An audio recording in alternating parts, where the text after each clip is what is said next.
இப்போ எதுவுமே தெரியாதவங்களுக்கு எதுக்குப்பா இண்டெக்ஸ் ஃபண்டில் போட சொல்கிறேன் அப்படின்னு தெரிஞ்சுக்கணுமா? இந்த வீடியோவில் சொல்கிறேன்.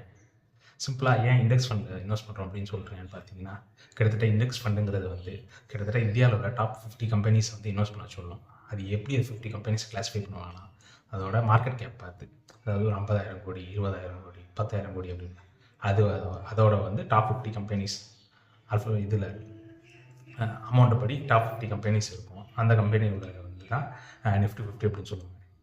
இன்னொன்று இது ஏன் இதில் அப்படின்னா, அப்பப்போ வந்து இந்த கம்பெனிலாம் மாறிக்கிட்டே இருக்கும். ஒரு கம்பெனி மேலே ஒரு கம்பெனி கீழே போகும். அதுக்கேற்ற மாதிரி வந்து இது ரீகன்ஸ்ட்ரக்ட் ஆகிட்டே இருக்கும். அதாவது பேலன்ஸ் ஆகிட்டே இருக்கும்.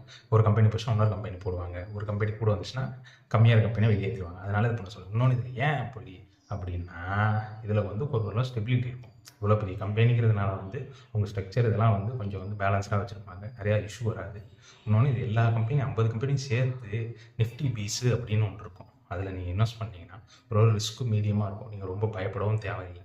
சும்மா ஸ்டாக் பிக் பண்ணவே தெரில அப்படிங்கிறவங்களுக்கு இந்த மாதிரி பண்ணலாம். ஓரளவு டீசெண்டான ரிட்டர்ன்ஸும் கிடைக்கும். சரியா?